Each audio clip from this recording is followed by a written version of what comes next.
Les amis, vraiment, faut qu'on parle aujourd'hui. Il faut qu'on parle d'actions à dividendes et des remarques que j'ai de plus en plus. En fait, il se passe quelque chose. Plus mon portefeuille d'actions à dividendes augmente et plus j'ai une typologie de remarques qui revient encore et encore.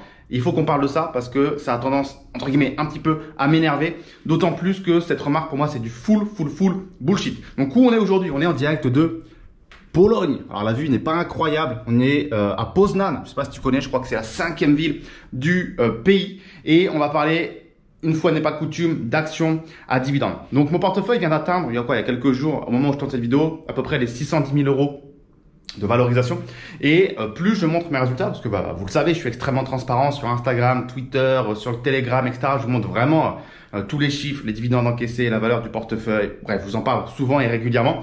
Et en fait, je me rends compte d'une chose, c'est que plus mon portefeuille augmente en valeur, en valorisation, et plus j'ai un certain type de remarque qui est de dire ouais Raph, en fait ta stratégie c'est vraiment un truc de riche. Pour moi c'est pas possible de faire cette stratégie. C'est d'ailleurs pour ça que j'ai intitulé sûrement le titre de la vidéo comme étant dividende inutile si vous n'êtes pas déjà riche, quelque chose comme ça, parce que c'est malheureusement la croyance de beaucoup trop de personnes.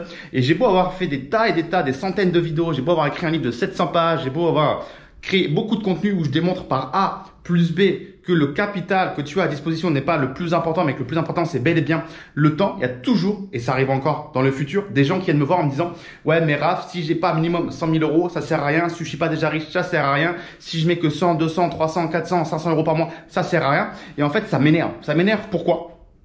Parce que si vous avez l'exemple en fait de quelqu'un devant vous qui a commencé avec rien cette stratégie, c'est moi en fait. Rappelez-vous, il y en a certains qui m'ont découvert peut-être il y a pas très longtemps, il y a 1 an, il y a 2 mois. Il y a 2 semaines peut-être, il y a 2 jours, j'en sais rien.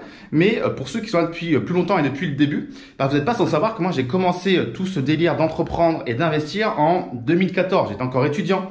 J'avais rien, j'étais à poil, c'est-à-dire que j'avais aucune action à dividende, j'avais pas du tout d'immobilier, j'avais pas de portefeuille crypto, j'avais pas les 71 startups que j'ai aujourd'hui en portefeuille, j'avais pas de business en ligne, parce qu'il y a beaucoup de gens qui me disent aussi ouais mais Raph, si tu peux avoir un tel portefeuille, c'est parce que tu as un business en ligne qui te fait gagner de l'argent et blablabli et blablabla. On en reparlera juste après. Mais bref, à l'époque j'avais rien, j'étais à poil, j'étais comme vous, j'avais 1000 euros d'épargne en tant que petit étudiant en études de médecine. Ces 1000 euros, je les avais eu en donnant des cours d'informatique, de maths, de je sais même plus quoi, de médecine à des étudiants. Et je commençais à investir des 10 euros par mois sur un PEA, parce qu'à l'époque j'étais encore résident fiscal en France. Et voilà, les gars, moi j'ai pas dit non, j'ai que 10 euros, non, moi j'ai que 1000 euros sur mon compte, j'investis pas, ça sert à rien. Lui il commence, il a plus d'argent que moi, donc ça vaut le coup, mais pour moi ça vaut pas le coup.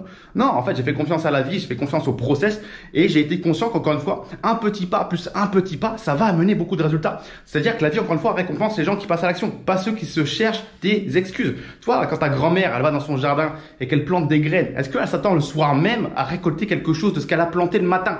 Non, c'est pas en mettant le coup d'arrosoir dans la journée que tu vas pouvoir récolter tes fruits et tes légumes. C'est pareil avec les actions à dividendes, c'est pareil même avec l'investissement dans sa globalité. Donc toi, ça m'énerve quand je vois des gens me dire ouais mais Raph, c'est trop long ta stratégie, il faut attendre au moins 5 ans, 10 ans, 15 ans, c'est trop long terme. En fait, aujourd'hui, vous êtes devenus matrixés par les réseaux sociaux, les TikTok, l'Instagram, où on vous montre un lifestyle de malade et où vous pensez que ces gens-là ont obtenu tout ce lifestyle par magie ou de façon, on va dire, réellement construite. Parce qu'encore une fois, oui, moi aussi, je peux vous montrer des suites comme ça, vous faire croire que ça y est, blablabli, blablabla. Je peux vous vendre un discours marketing qui serait totalement biaisé et faux, comme vous font beaucoup de personnes, et vous faire croire qu'on peut devenir riche rapidement. Mais ça n'existe pas.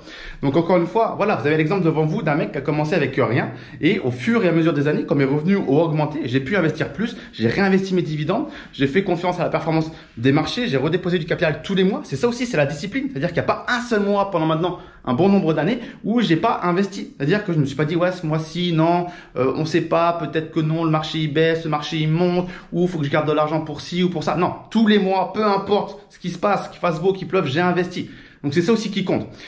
Donc voilà les amis, c'est super important. Je me sens un petit peu, tiens, parce que là il y a encore des gens qui me disent dans les commentaires Raph, tu tournes en rond, ça me donne envie de vomir. D'autres qui vont me dire tu parles trop vite. Donc si je parle trop vite les gars, il y a le petit écrou en bas pour ralentir la cadence. Et c'est vrai que quand je parle, j'ai tendance parfois à parler un petit peu vite. Donc voilà, en fait ce qui se passe c'est que il y a des gens qui sont très forts pour se trouver des excuses. Il y a des gens, ils savent faire les choses tous les mois, investir, réinvestir les dividendes, être patient, avoir une stratégie, s'y tenir, etc. Et puis il y a des gens, c'est des boss dans le fait de se trouver des excuses, d'être un peu le mec qui ah, c'est bien pour les autres, mais pour moi, c'est pas bien. Moi, je pourrais, mais en fait, tu sais, parce que moi, j'ai ci, parce que je suis né là, et parce que je gagne autant, et parce que moi, j'ai pas eu cette chance, et parce que moi, je suis déjà âgé, moi, j'ai déjà cet âge-là, et je dois faire ci. Et les gars, les excuses, c'est bien pour les losers, en fait. Les excuses, ça sert à rien, ça te fera pas grandir, ça te fera pas avancer. Il y a une chose à faire, c'est de passer à l'action. Et en fait, c'est vrai que sur Instagram, j'en parlais un petit peu, tout ça, et je me disais, c'est assez fou. Parce que voilà, il y a des gens qui n'ont pas de discipline, il y a des gens qui ne savent pas tenir une stratégie, il y a des gens qui se trouvent toujours des excuses, il y a des gens qui auront toujours un truc à redire. Et en fait, je faisais le parallèle avec l'immobilier sur Instagram et je disais aux gens, mais je comprends pas. Il y a un truc qui me rend fou, c'est-à-dire que investir en bourse dans des actions à dividendes, ça a été prouvé déjà que c'est plus rentable que l'immobilier. Mais surtout, c'est extrêmement passif et ça prend pas de temps. C'est-à-dire que moi, tous les mois, ça me prend littéralement 5 minutes. Je me connecte sur mon courtier, je fais 3 clics, j'achète, terminé, on garde ça à vie. Et je faisais le parallèle avec l'immobilier et je disais aux gens, je comprends pas. L'immobilier, c'est un placement qui est adoré par les Français. Tout le monde se jette dessus parce qu'en fait, l'effet de levier, ça a matrixé les gens. Le fait de se dire, on va dans une banque, on emprunte de l'argent, on fait du levier, on lève de la dette, on crée un patrimoine, papier, ça intéresse les gens. Et je me disais, mais c'est quand même assez fou. Les gens vont voir une banque s'endette sur 20 ans et acceptent cette idée de se dire que pendant 20 ans, ils vont rembourser en temps et en heure à leur banquier une mensualité en temps et en heure. Parce que tu peux pas dire, je te rembourserai plus tard, je ferai ça plus tard, je rate un mois. Non, non. Ils le font. Parfois même, donc, même tout le temps, ils vont payer en temps et en heure une taxe foncière, une CFE, de la CRL, ce que tu veux. Ils vont faire les déclarations comptables tous les ans. Ils vont faire une partie des travaux peut-être eux-mêmes. Si le locataire les appelle pour dire, ouais, mes chiottes là dans la salle de bain, je sais pas, ça fuit, viens. Ils vont venir. Si la serrure elle est rouillée, je sais pas, elle marche plus, il faut la péter. Ils vont intervenir rapidement. Bref, il y a beaucoup de contraintes dans l'immobilier. Tu le sais tout comme moi. Moi, j'ai investi à peu près 1,5 million dans l'immobilier. Donc, j'ai fait du projet immeuble, rénovation, colocation, Airbnb. J'ai touché un peu à tout. Donc, je vois très bien c'est quoi les problématiques et le temps que ça met. Et le côté très subjectif de la passivité dans l'immobilier, voilà, même si on délègue à des agences, c'est jamais très passif, ou à 100% en tout cas. Et donc, je me disais, mais comment les gens peuvent accepter l'idée de pendant 20 ans s'engager et répondre à des obligations de façon obligatoire. Et en parallèle, les gens n'arrivent pas à se dire que pendant 20 ans, ils vont tous les mois mettre 100 euros, 200, 300, 400, 500 euros par mois. Ça va leur prendre 5 minutes. Ça va être plus rentable que l'immobilier. Beaucoup moins d'obligations, beaucoup plus passif. Mais dans la tête des gens, ils vont se dire, ouais, non, attends, t'es ouf, Raph, 100 euros, 200, 300 euros par mois pendant 5 ans, 10 ans, 15 ans maintenant, c'est trop long, c'est pas rentable, et blablabla, et blablabla. Et prenez une calculette des intérêts composés ou quoi que ce soit, 100, 200, 300, 400 euros par mois sur 15 à 20 ans, comme ton prêt immobilier, tu vas être surpris. Tu vas être surpris. Je te laisse le faire, franchement.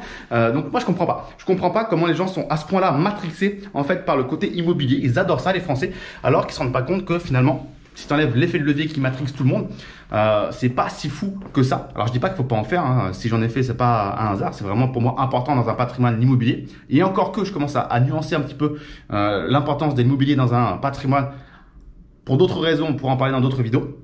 Mais voilà. Et en fait, suite à cette story Instagram que j'ai mis, il y a quelqu'un qui a répondu parce que l'immobilier, ça paraît plus concret pour certains et beaucoup se disent que c'est la dernière chose qui restera si tout va mal, ce qui n'est pas faux fondamentalement. Alors, oui et non. En fait, je suis d'accord. L'immobilier, ça paraît très concret. Tu sais, les gens, ils sont là, ils touchent les murs, c'est concret. Tu mets la clé dans la serrure, tu ouvres ta porte, c'est très concret. Je suis d'accord. Mais en fait, est-ce qu'il n'y a pas non plus concret qu'une entreprise, toi? Les gens trouvent très concret l'immobilier, mais une entreprise, c'est très concret. Pourquoi tu te lèves tous les matins à 6 h du mat pour prendre un métro de merde pour aller bosser pour une entreprise? Toi, ça régit ta vie, l'entreprise. Qu'est-ce que tu fais toute la journée? Tu consommes pour qui? Pour des entreprises. Tu dépenses auprès d'entreprises. Je sais pas, Coca-Cola, le resto en bas de chez toi, le supermarché. Tout ça, c'est des multinationales qui sont cotées en bourse, dans lesquelles tu peux investir. Donc, est-ce qu'il n'y a pas plus concret qu'une entreprise? Si tout va mal, c'est qui te verse ton salaire? C'est l'entreprise. Donc, ok, quand tout va mal, l'immobilier, ça rassure, mais attention. Derrière l'immobilier, il y a quoi? Il y a des locataires qui touchent des salaires, qui proviennent des entreprises.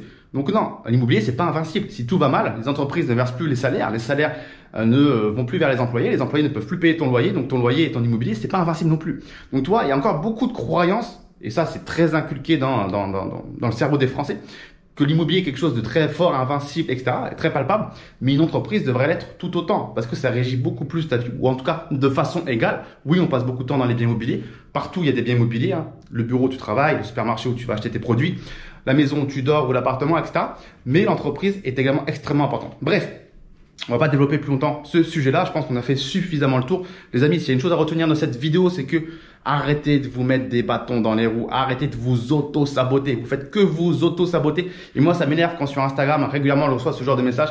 Ouais, t'as investi combien en argent pour avoir 2300 $ de dividendes tous les mois?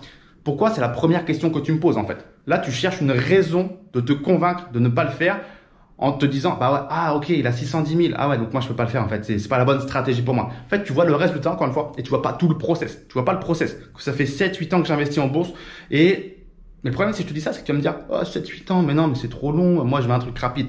Bon, en tous les cas, ce genre de message, ça mène souvent à des gens qui vont trouver que des excuses pour pas faire les choses. Les amis, on a de quoi vous accompagner en plus sur tout ce qui est action à dividende, donc lis bien la barre de la description, que ce soit du livre, du service où je te partage mon portefeuille, de la formation où je te montre comment analyser concrètement une entreprise cotée en bourse pour aller droit au but de savoir ce qui est intéressant, pas intéressant et faire le tri parmi les milliers d'actions qui existent cotées en bourse aux États-Unis. Donc, lis bien la barre de la description. Je me ferai un plaisir de pouvoir t'accompagner à créer ton portefeuille d'investissement dans les actions à dividendes aux États-Unis. J'espère que cette vidéo t'a plu. N'hésite pas à la partager à tes amis investisseurs, à t'abonner à la chaîne YouTube et je te dis à très vite pour une prochaine vidéo.